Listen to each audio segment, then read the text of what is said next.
Welcome to the Film Fix. I'm Jonathan W. Hickman, and with the release of Salt this weekend, starring Angelina Jolie, I thought I'd take a look at other action-driven films with female heroines and just see how those films have fared, particularly this year. Go.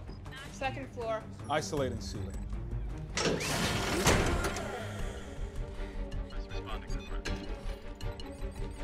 While Angelina Jolie has been a formidable presence at the box office over the years, audiences often reward male-headed films over female-driven ones. Aside from the disappointing but significant bow of Sex and the City 2 earlier this year, female-driven films haven't done that well at the box office, particularly if they're action films. The prior Sex film made a surprising $152 million in domestic box office, that's in the U.S., but its bigger sequel failed to cross the century mark. Worldwide totals for the second Sex film were solid, though, which raises the question, can women sell to U.S. viewers, particularly when it's an action film? One, go. Focusing only on action movies, it appears that Angelina Jolie might be the box office champ. After all, the two Lara Croft films are in the top 20, with the first Croft flick checking in at number 2 on BoxOfficeMojo.com's list. It is worth noting that the experts at Box Office Mojo consider the second Terminator film to be the highest-grossing action heroine film ever.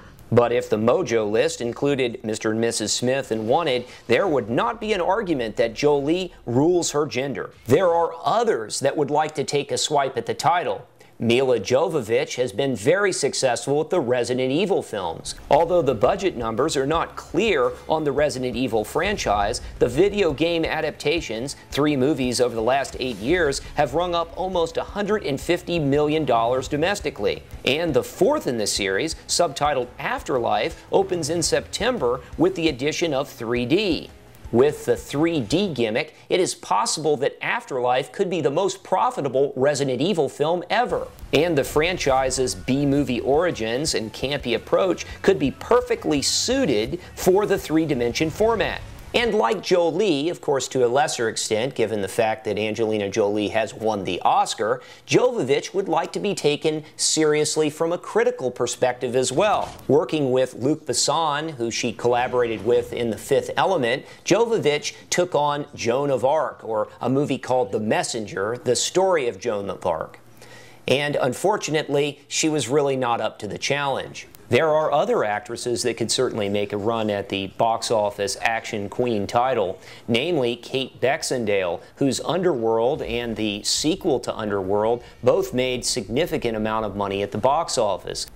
Looking back at the historical perspective, one can look at the Alien films and Sigourney Weaver.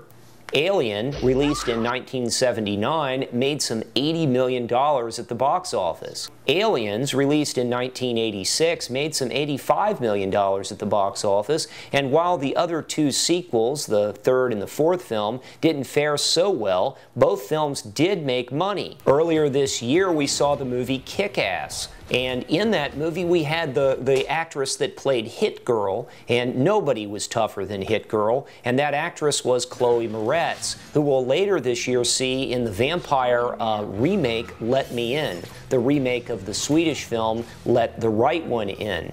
Just taking a cursory look at the numbers, it appears that movies starring men in action roles do a whole lot better, at least in the domestic U.S., than movies starring women.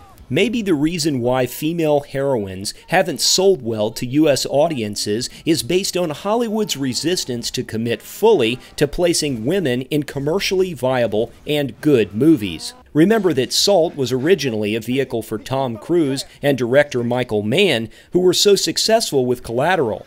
Maybe by recasting Salt with Jolie, Hollywood will get it right.